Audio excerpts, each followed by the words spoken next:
Hey buddies, welcome into the paper 2 touch-ups, which is the thing that you're going to need to know as you prepare for the paper 2 exam. Now, if you're watching this video, it means that you've already written paper 1, and I hope that you wrote very well and you used some of the tools and the skills that I've given you on some of the topics where I shared the things that you needed to know as you're about to write the exam. And also, I'd like to apologize to some of the topics that I didn't share with you on the things that you need to know on those topics, and I kind of feel like I left you hanging there. So I apologize for all of that. It won't happen again. Then now in this one, what you're going to do is we're going to go deep into the proportionality theorem. So now just please that you don't forget to subscribe so that you won't miss when another video gets uploaded. So without further ado, we're going to talk about proportionality theorem. So by now, if you have already written paper 1, it means now that you do have an idea of what proportionality theorem means, right? So the only thing that I'm going to explain to you is what you need to know, right? I'm not going to teach you, I'm just going to be equipping you on what to expect, right? Or how to be on how proportionality theorem are being asked or being questioned, right? So the proportionality theorem means that if you have a triangle ABC, right, and then there's a line DE, and then that line is basically parallel to one side of a triangle, then that line is going to divide the other two sides proportionally, right?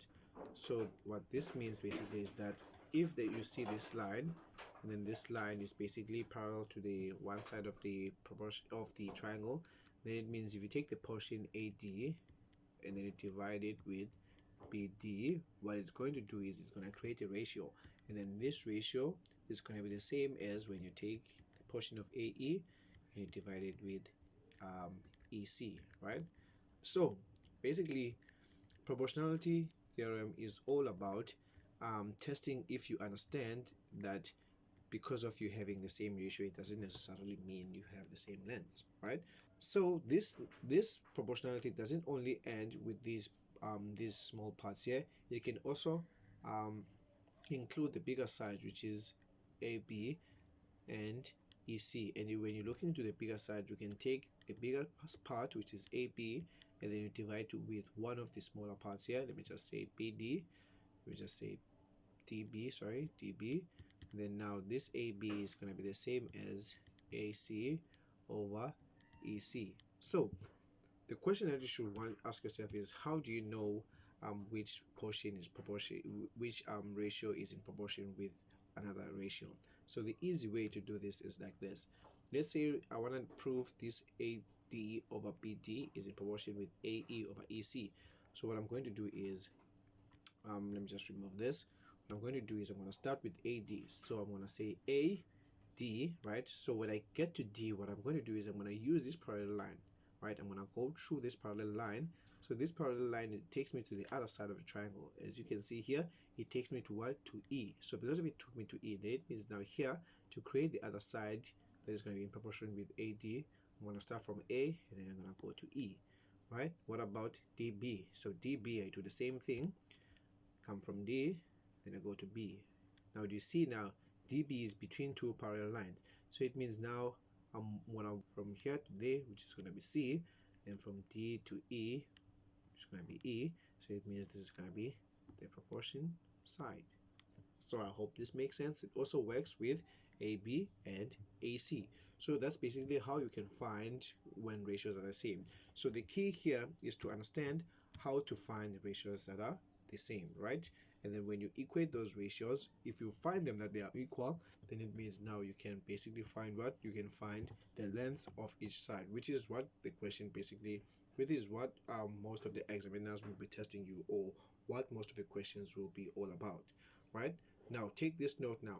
Whenever you're answering the proportionality theorems, it is important that whenever you're looking into a question, you always start with what you are being asked. For example, if the question asks you, for example, let's say the question asks you to, let me just draw a triangle here so that I don't disturb that one. Let's say it's let's say this triangle is FG H, then here there's this line IJ, right? And then this question, maybe it wants you to find what is JH, right? So if it wants you to find JH, that means now if you want to find the value for JH, you need to look for JH and see where is JH located, right? So you can see that JH is located in the proportional, in the side where you take FJ or JH, or when you take what, or when you take FH over JH. So this then means now if you take the part of FJ and JH, then FJ, you're gonna from J, you're gonna move from here to H. So this means FJ will be in proportion with FH, and then JH, because of it's between two parallel lines, it's gonna be from J to H, which is this part, and then from H to J, from H to J, and then J to G, right? Because it's the parallel line part. So it means now JH is going to be in proportion with what?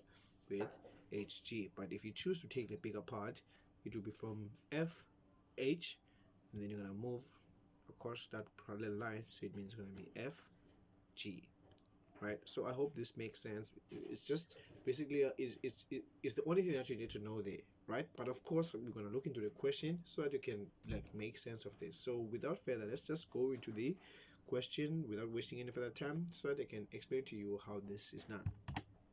But let's look into this diagram, this question here. So this question here, it goes like this. In the diagram, triangle ABC and ACD are drawn. As you can see, ABC, ACD, and then F and G are points on sides AB and AC respectively, such that AF is 3x and FB is 2. And then here they're saying AG is equals to 12y and GC is equals to 8y, right? Now HE and K are points on the side AD, such that GH is parallel to CK and GE is parallel to CD. All right, now here when you look into this diagram, it is important also to understand how do you see when you're given a length and how do you see when you're given something in a ratio, right? So in the statement here, right, in the statement here, you can see that here AF is 3x and you're given a variable, right? So whenever basically you're given a side AF, FB, AG, we know that whenever they're given that, that's the distance, right? So it means now if you're given a distance, you can write the distance here and it's going to be in units. But now if now they give you something in a ratio form, right? If they say maybe AF into FB, right, is 3/2. Now this then means now the whole idea is changed now.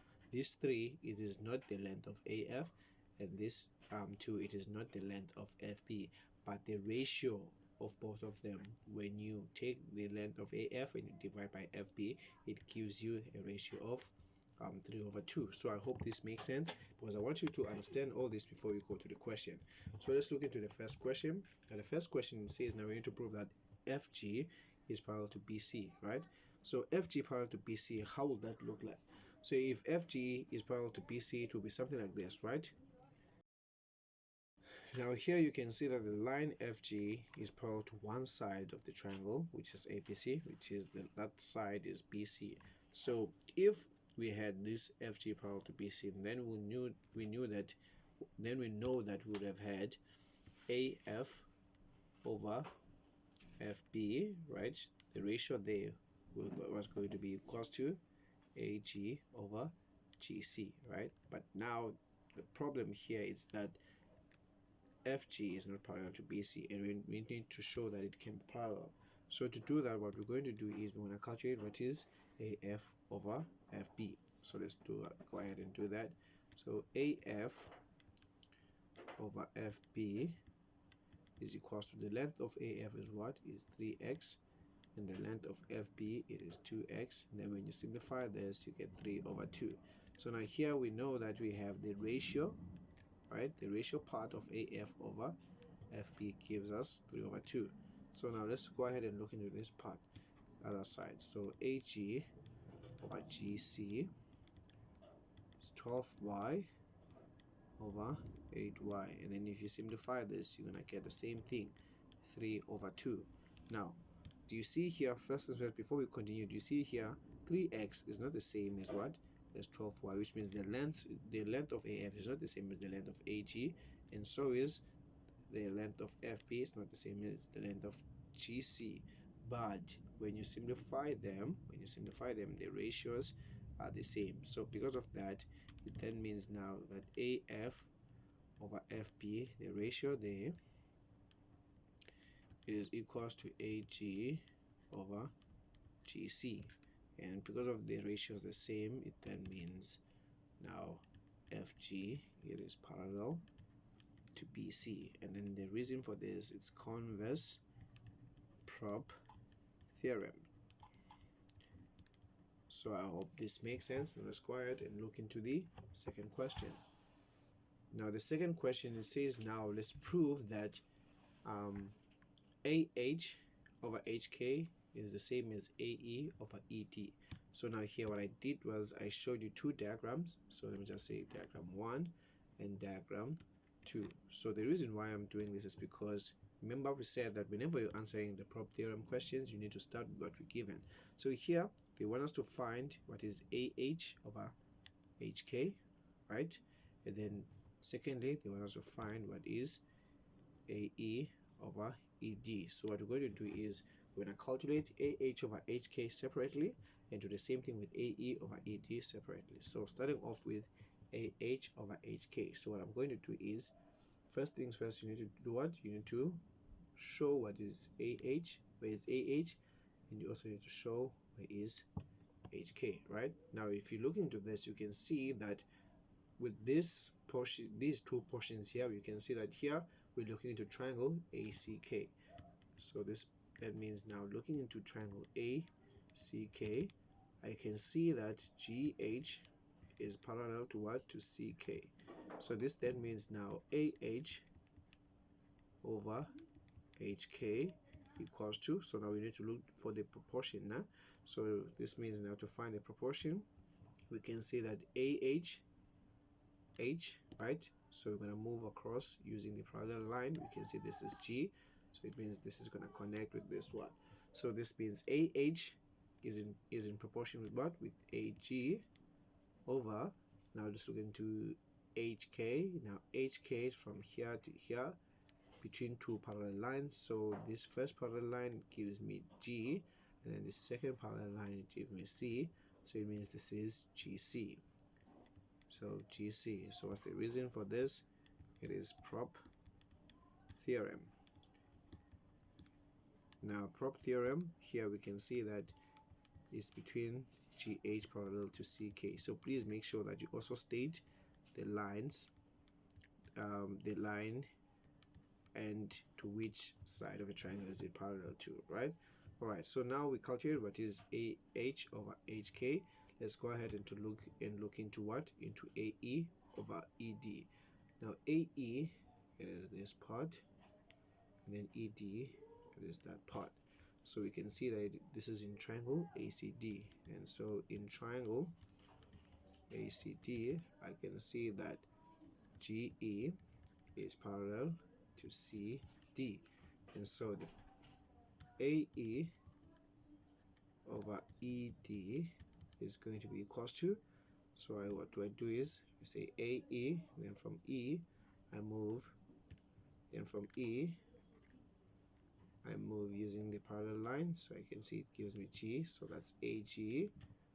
So I'm going to write here AG. Do the same thing with ED.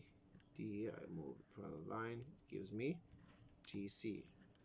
So that's GC, and so the reason for this one is going to be prop theorem.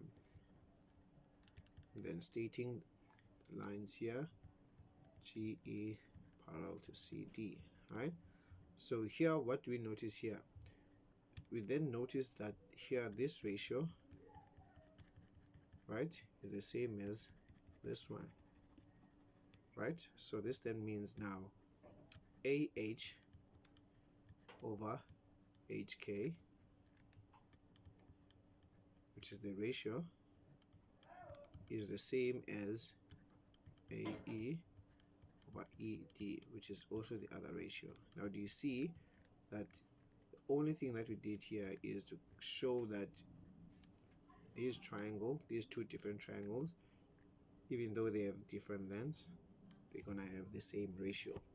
Hope this makes sense. Now let's look into this other question. Now this is a 5-mark question, so it means now I need to show you exactly how to answer this one. Now this one, it says if it is further given that AH is 15 and ED is 12, calculate the length of EK.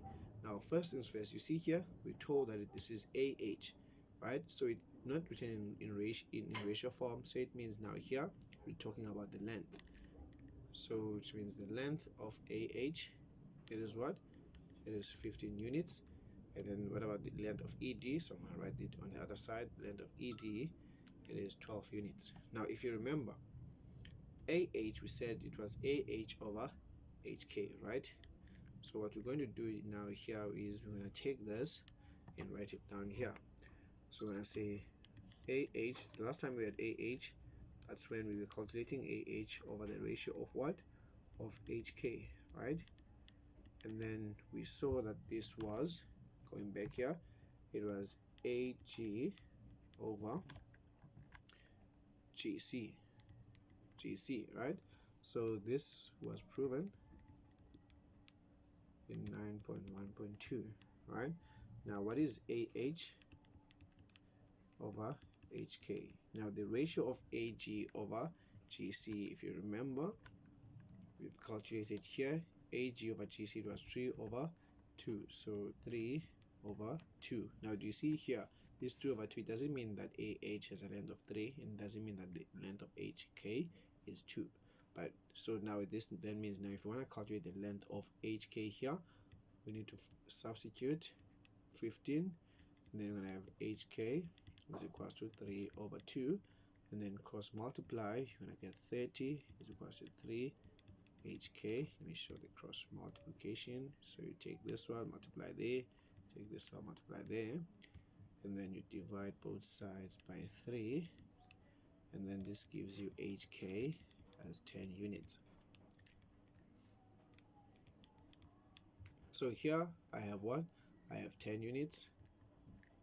HK, I have 10 units. So this 10 units, it basically means now if I have 15 units for AH, and then HK is 10 units, then it means the whole AK, let me just show it there, the whole AK is going to be what?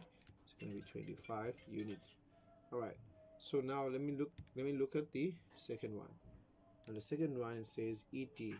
Now ED is 12. So if you remember ED, it was AE over ED, right?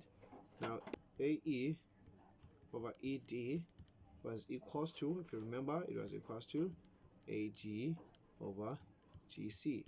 Reason, we have proven this into 9.1.2. So this then means now AE over ED is equals to, the ratio is still the same, 3 over 2. Then now we're substituting what we have here. We have ED. So ED, it is 12 is equals to 3 over 2. Now cross multiplying here, we're going to get AE is equals to, so 12 times 3 over 2, 12 times 3 is going to be 36 divided by 2, so it gives us 18 units. So this, that means here we have 18 units. Now if we have 18 here and when you have 12 there, basically means now the whole part is going to be what? It's going to be 30. All right. Now what we want to find here. So here we want to find EK, right? Let me just show EK here, EK and EK. So now to get EK, if you see EK is in the part, is part of what? Is part of A, H, E, and K, right? So basically this means now if I know the length of AK, right, and I can also find the length of AE, if I subtract the length of AE from the length of AK, I'm going to be left with what? I'm going to be left with the length of EK, right? So this then means now to calculate EK, therefore to get EK, what you're going to do is we're going to take the length of AK and then we're going to subtract that length with the length of AE. Now what is the length of AK? The length of AK was 25 minus what is the length of AE? The length of AE on this side here, it was 18, and then you subtract that, you get 7 units. And that is all that I got for you today. If you like the video, make sure that you share it with your friends, and also leave a comment so that I can know what other video that you would like me to share as you're preparing for the upcoming exam. And so I'm going to see you on to the next one, where I show you how you can apply the cycle geometry and cyclic quadrilaterals, and also the tangents and circles. Cheers.